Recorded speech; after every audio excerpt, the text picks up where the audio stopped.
Can you hear me? Yes, yes, yeah. Okay. I can hear you. Okay. Very nice.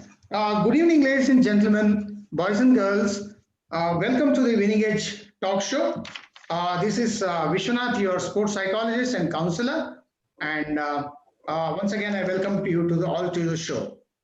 Being in competitive sports can be tough and challenging, especially when athletes have big dreams. It demands a lot from them in terms of the hard work they put in and the sacrifices they make. It's a long and arduous journey for them, for the kind of hard work they put in and the sacrifices they make. Some start very early, like the guest of our show this evening, Mr. Srihari Nataraj. He is an international swimmer. He started swimming at an early age of 2 years. Srihari Nataraj, welcome to the show. Thank you. Yes. Then he has spent 18 years at the pool, and he has set the pool ablaze on several occasions. He has swum in major competitions like the Asian Games, Commonwealth Games, and the World Aquatic Championships, and is now ready for the big challenge of all, the Olympics. Now, he is one of India's brightest young prospects going ahead. If India were to expect a medal in the big games, and it's through one of young prospects like Srihari before us. Before I get talking with him, I would love to read some of his achievements. Srihari Nataraj has represented India in the Asian Games at Jakarta and the Commonwealth Games that was held in Gold Coast, Brisbane, the World Youth Olympics held at Buenos Aires, Argentina, World Aquatic Championships held at Budapest, Hungary, and in Korea at different times. South Asian Games, South Asian Aquatic Championships, Asian Age Group Championships, Asian Indoor and Martial Games, Milopram Malaysian Open 2019. He has won several medals in the state, national, and international competitions. Now, coming to the state championships, he has won 47 gold, 24 silver, and 8 bronze medals. At the national level, he has won 95 gold, 24 silver, and 19 bronze medals. And his international tally stands at 12 gold, 12 silver, and bronze 4. Now, Priya Nataraj, congratulations for all your achievements Thank and you. congratulations in advance for what you're going to achieve in the future. Thank you. Please accept my congratulations. Okay, Sriri, you began your swimming at the age of 2, just Yeah. when just begin to walk.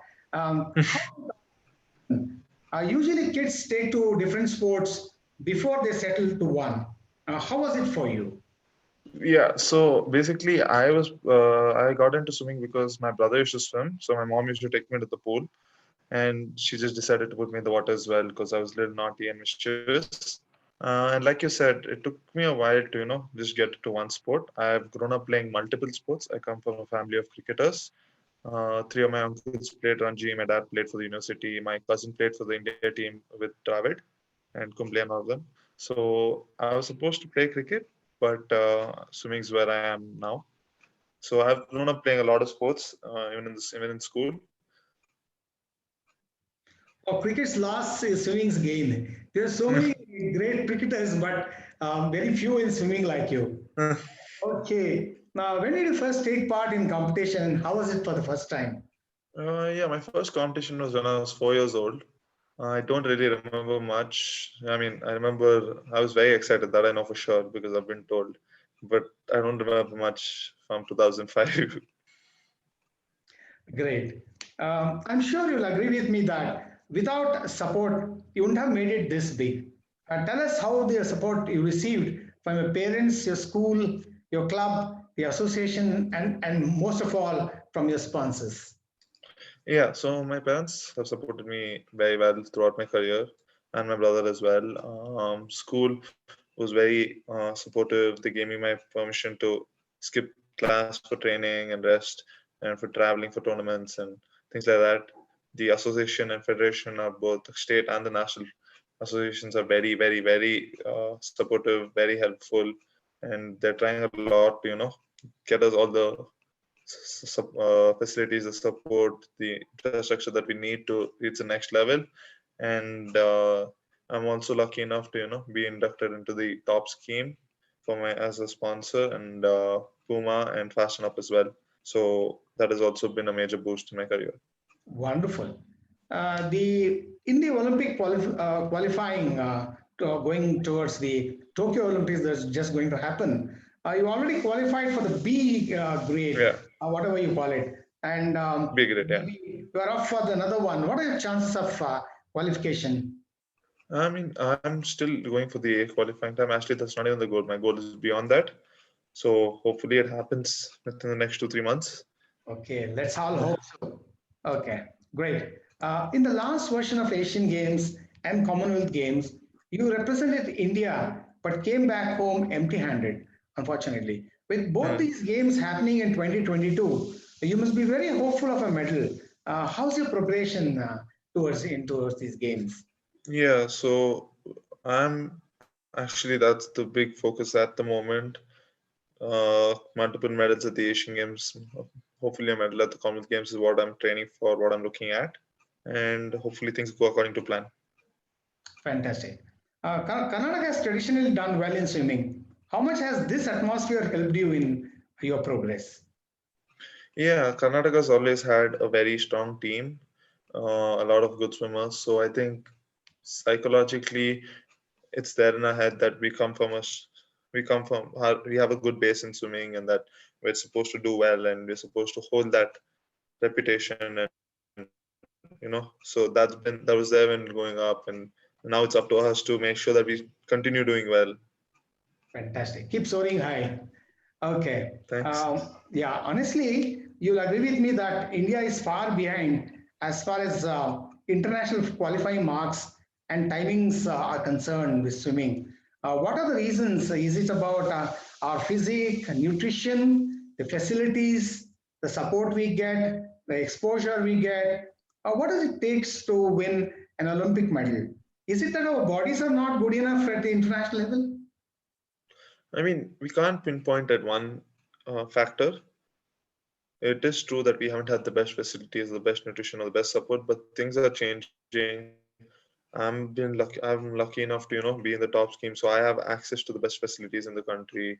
And even if I want to go outside and access the best facilities around the world, nutrition's changing. We all know what we need to do to eat better so that we can perform better. There's better recovery modalities now, and we have all the exposure now, and we definitely do have the genetics. I mean, I'm 6'3" and 6'4", 6'3", 6'4", and then we have had swimmers like Viradal who's 6'3", 6'4", and he's massive and really strong. So it's not like there's something wrong. We can't pinpoint one factor. There are reasons. It's just we can't, pinpoint on one thing and say this is the reason that we haven't done well. And things are changing, so just hope for the best. Okay, maybe just that we have not yet done it big in swimming at the international level. Once it happens, maybe it breaks the Yeah, barriers and yeah, many will follow suit. yeah. Basically, exactly. Yes, yes, very good.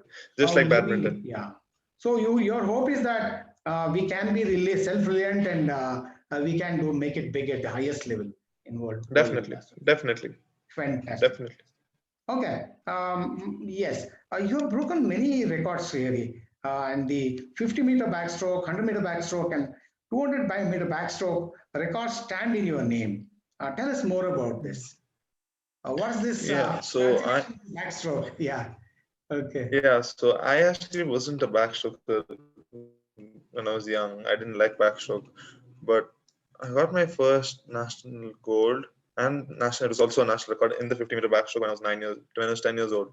So that's after that, that's when I started training backstroke, and I've broken a record or two almost every couple of years till 2017.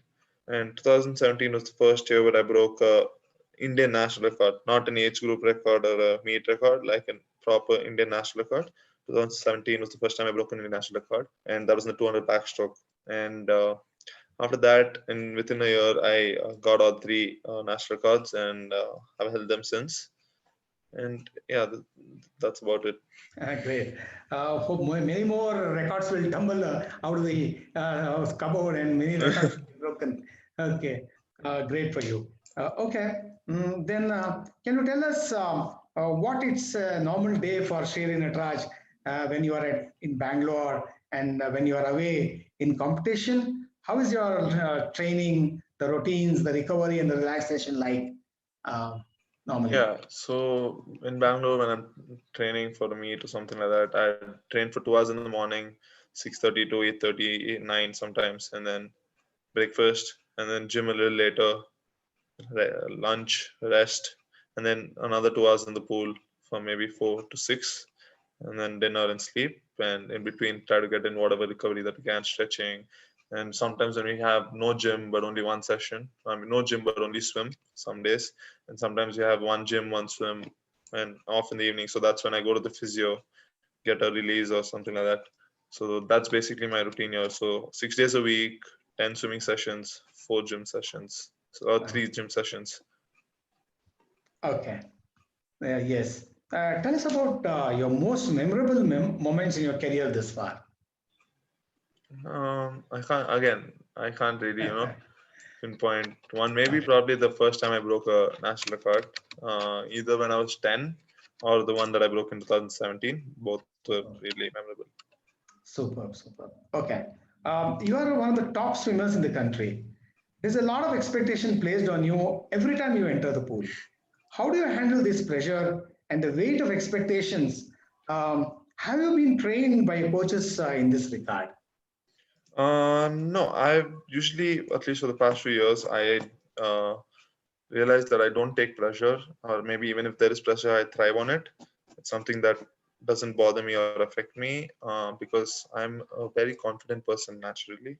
Very nice. I'm extremely confident. Like even some people have told me that I'm overconfident, but I've just said okay and ignored it.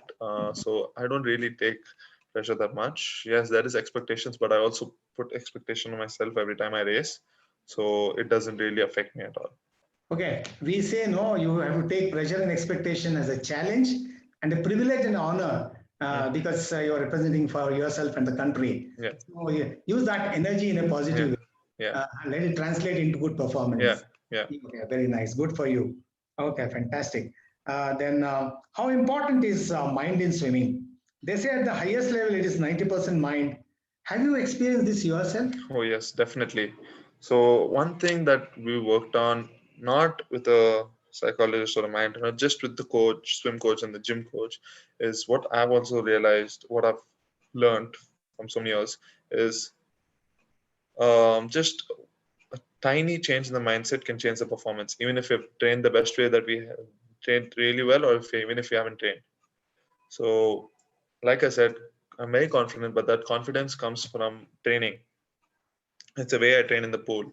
And I really, I enjoy training. It's a pleasure for me to go through that much pain every day in the pool and in the gym. It's something that I enjoy. It's something that I need to, have my sanity. So I've been, because of that, going into a race, I know that this is what I can do. This is what I'm going to do. I have a plan and I have to stick to that plan. And if I start worrying about others, it's not going to help me in any way, because in the pool it's not wrestling or tennis where we control what the other person does. It's we are in control of only what we do in the pool. Yes. We're in our 2.5 meters lane for that 50 meters, and that's all we control. So at the end of the day, it doesn't make sense to worry about the rest of them, and we need to stick to our plan. There's a process, and just get that done. But even a tiny change in that mindset, like when you're prepared for the race and then everything, but if you start doubting, or if there is something that's not going to help you swim better, it's really going to bring you down. Because there have Oh, been times, there's actually this meet where I went in, I was late. I reached there 10 minutes before my event. Usually I reach there an hour and a half, so that I get time to warm up. I didn't really warm up. I swam 2 laps. That was my warm up, which is not close to what I usually do, and I went the best time. And then my strength coach explained this as to why that happened is because I wasn't thinking too much, because I was already in a state of panic. I had to get ready. I didn't want to miss my event, and I just focused. I'm like, I've done the training. This is what I've done. Now I have to do this. That's all that was there in my mind. Yes, very good message for the upcoming swimmers. Yeah. Yeah. Were there moments in your career when your thinking and your mindset let you down? Maybe in your early years, like you were too anxious or nervous and under pressure. There might also be in moments when you were in a flow and everything was happening. Okay. If you agree to this flow state, can you make this flow state happen at will? Yes, I can. Now I can make that flow state happen at will. It's just getting myself to be like, okay, I'm feeling good. I'm moving in the water. I'm there. I've done the training. Now it's just time to go. And like also, yeah, there have been times when I was anxious and when that has affected my swim, especially in my first international meet actually. Also because, like I said, I didn't have the confidence in myself because I didn't have really good training because I fell sick for 2 weeks before that meet. Not using it as an excuse, but it affects a person. It It affects a affects. person when you miss training for 2 weeks and then you're on the flight to a meet for your first international meet. It'll affect anyone, not just me. It'll even affect an Olympic medalist. Yes. So going in there, the first couple of days, I was doubting myself if I can finish it. And then as I swam a couple of races, it got better. Okay. With experience, how did you mature mentally and how do you train mentally before a competition? And what are the mental skills you use before a competition? Yeah. So I mean, with experience is the only way that we can learn. Mhm. So for me, basically, it came from training every day. For me, it was all about training. It's the way I've trained. It's the way I aim to be in training, and and the things that I've done in training, which gave me, the mindset and the confidence to be able to do it in the race.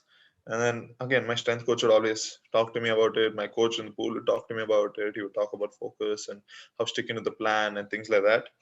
And yeah, that's how that's how my path has been. Mostly everything's come from training, and then like maybe a day before meet or something, if there is some anxiety or if there is some doubts, I tell myself that I've done the work. There is no reason to worry now. It's just time to go and give 100%. If the result's good, it's good. If it's not, I have to figure out what's wrong. Yes. It's not in Yes. my control. It is in my Yes. control. Like just the race is in my control. That's it. I Yes. just need to give my 100%. So Yes. Now let's come to the highest gold medal winner in Olympics in history, Michael Phelps. We as sports psychologists have read that he does a lot of visualization. yeah, And the famous incident when one of his goggles goggles. broke and water rushed into his eyes, and he has openly reported that it was through visualization he could complete the race Yes, and yeah, win the yeah. medal for himself. Okay. Have The you tried the visualization yourself? I visualize very well actually. Uh, just like how they've said about Phelps, I can visualize really well. I do it very often, like even my training sessions. If I know what I have on Monday morning, maybe when I'm about to sleep, it just might, already be on my mind. Like this is what I'm going to do. This is how I'm going to do it because I'm always thinking about the process. I never think about the end result. For me, I was told this by a senior, a very good senior Yes, swimmer from yes, India. Think yes, about the process, not the result. yeah, And I've done it ever since been told, yes. and it's helped me a lot. And yeah, actually, when I've swam a race, like how Phelps' goggles broke, I was swimming and then water rushed in, and then I swam a race just based on my stroke count and visualizing how it was supposed to go. So yeah, Super. it makes a big difference. Okay. Yes, we say no, take care of the process and the results take care of Exactly. themselves. Yep. Okay. What type of person you are? You get your best results when you're aroused and energized and with high intensity, or when you're calm and relaxed? I mean, I tend to, I try to keep myself a little calm because I don't want to waste unwanted energy. But again, I've done well when I've, been really hyper and all of that. Mhm. So like I've always spoken to my strength coach about it. Like sometimes I need to be like, he's like, no, you don't need to think so much. You just need to go and swim. That's it. Sometimes it just happens, but I try to stay calm because again, I have a process of even, getting ready for the race. I get to the pool, I warm up, I get my stuff ready. I pack my bag the same way every time I go for a race. And so I have that process with music on with my headphones. So I stick to Yes. that plan. Okay. Now, when you Yeah. listen to that soothing music or arousing music with a lot of beat? Not too fast, not too fast, not too slow. That's slow. Okay. Something a little in Yeah. between. Slow Yeah. will put you to your drowsy Not state. really, a little bit, but too fast would be again too much Yeah. arousal. Too Yeah. much of arousal. Yes. Very nice. Very good. It's Very very important. What I've noticed is very important to find that okay. balance. Very good. Very good. Very good. Very good. And anytime, we say when you are too anxious, you can deep breathe, which help you to calm down and relax your Mm. muscles. You try deep breathing? I mean, time to time, yes, even when I'm like tired, but it's been a long time since I got anxious. So, So you're in very much in touch. You know what it does, yeah, and that's what we say about mind yeah, training. yeah, Once you yeah, get that hook of it, once you get that, yeah, all the you know how to apply it, and yeah, you will not be bothered by the mind again yeah, because you got the whole idea of it. Okay, yeah. very nice. Okay, then maybe my next question was also about the same thing. Yes. Then you already answered this question that whether you had a mental trainer for yourself Hmm. and or you felt the need for it. Um, me, you told me you never felt the need because Yeah, you because got a lot again, of my inputs from your coaches and coach seniors. and strength coach, seniors, and then also, I mean, I've also been told, like, I've spoken to a few mind trainers, like, not as a session, just I met them, I knew them, it was an introduction, we spoke. And even my coach, it's not like a lot of people in India think that a mind trainer comes in only when you're doing well, when you're doing bad. But for some people, they might need it even when they're doing good, so that they can maintain the consistency. But again, it depends on person to person, maturity levels. Yes. And as of now, I still haven't had the need to it. Even for a nutritionist, I just started with a nutritionist. I didn't have Oh, a need that's for a great. nutritionist till last year. Okay. But now my coach felt, okay, no, maybe it's time to get a little serious, get the Yes. physique and, the strength. And I've noticed it makes a big difference. So maybe I'm reluctant to change a little bit. Mm. So maybe after this Olympics, maybe you never know. I might give it a shot. We'll see. Yeah. You basically have faith in what has taken you to Hmm. the top. Exactly, Yeah, exactly. what your own resources. Yeah. Oh, great. Okay. Now, lockdown period was a very frustrating time for swimmers. Hmm. Especially swimming was the one event that started very late. Yeah. When all other activities started, swimming HIM was yet to start. Yeah. And I was talking to a lot of swimmers. I was telling them they were feeling Hmm. very sorry that for different reasons, Yeah. health concerns and government Yeah. restrictions. And what have we been doing during the lockdown? How do you get yourself fit? And mentally, it was really frustrating. Not at all. I actually Not at all? enjoyed the Okay. lockdown a lot because it was the first vacation I've had in Okay. close to a decade. So Okay. I really, enjoyed it. Mm, I was working out at home. I had some equipment, and then mm, once the store opened up, I bought a little more equipment. But mm, I enjoyed the lockdown a lot. I enjoyed my food. I didn't put on a lot of weight, a little bit, but that mm, was okay. I brought it back down. I mm. enjoyed my food. I started learning how to play the guitar. Got bored. 1 week and I was bored with the guitar. I watched a lot of movies, a lot of TV shows. Mm. So I had a very good time in lockdown.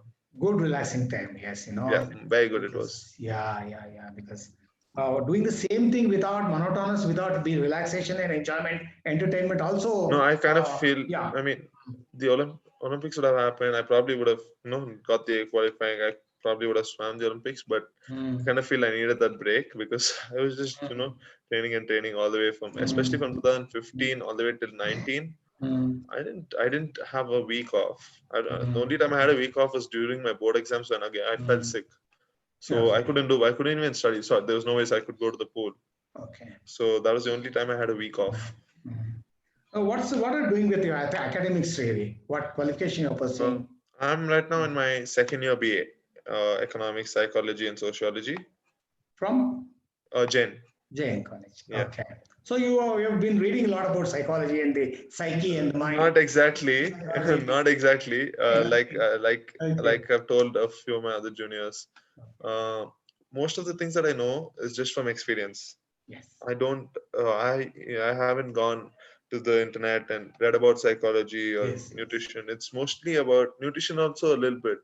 But Okay. for me, when I talk to someone about, Mm. like I had a senior junior of mine reach out to me about 3 weeks back, asking for help as to how to stay calm and things like that. And then I explained to him my process, and it's my process. It's not. I'm pretty. It's not the process that's been taught maybe in my training or by a psychologist or by in the books, but this is what I've learned from my experience as an athlete for 18 years. That's fantastic. So, what would you like to tell the aspiring young swimmers? Because you are an icon, you are an idol, you are a what do you call inspiration for so many. What do See, you like to tell them? I would just say, I mean, just have fun, because you need to have, you need to enjoy training. Actually enjoy training. Do it for yourself. I've every single day I've gone to the pool. I've not gone for my mom. I've not gone for my dad. I've not gone because the coach is going to be there and he'll be angry. I've gone because I've enjoyed spending those 2 hours in the Yes, pool. I've yes, gone and I'm tired, even with fever, even with uh, bad conditions. I've been at the pool. I go to the gym. There were lockdowns. I might have had my fun, but I always make sure I got a workout in every day at home. There was once a time when I was working out at 12 at night.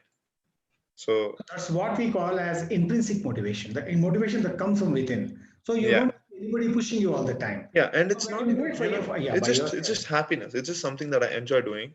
And you don't Mm, even have to go to an extreme. Just enjoy the sport, enjoy enjoy sports. what Not only sport, whatever you do, just enjoy it, you enjoy. have fun, Yes, try to do it right. yes, Just learn the technique, try to get the technique done perfectly, keep working on it, and then yeah, don't train yeah, for a month and expect yeah, you to win a national gold, because it doesn't happen to anyone. It didn't happen to me. It didn't happen to Michael Phelps. It doesn't yes, happen to anyone. yes. Just you go there and give it your Yeah, it best. takes time. Yeah. Stay patient, Okay. have fun. That's all. Okay. Yeah. Okay. So I'm sure you have a lot of still dreams left in you to be fulfilled and to be achieved. I'm sure you're not satisfied with what you've done so far. No. Many more to go. Yeah, And my coach is saying, haven't even started. behind you, not pushing you, but Yeah. hoping for you, praying for you. Thank you. I hope you do it for yourself and the country, We'll and try. make country proud. And, yes, and finish off with many more records Hmm. and achievements that will stand in your name for a long, long time. Thank So you. thank you, Sherry, for talking to winning Thank you this. so much. It was a pleasure talking to you. Yes, And it was. I hope that one day I'll meet you and present you my book, Yes. Success Mantra's book, Sports. Okay. The whole book is on the mental aspects of Oh, sports. great. So thank you That's so great. much. Thank you so Best much. of luck going ahead. I would like to catch up with you again some other Yeah. time. Yeah. I wish you all the best in your life. Thank you so Thank you very much. much. You Bye. too. Thank you. Okay. Bye. Thank you. Have a good Bye. day. Thank you very much.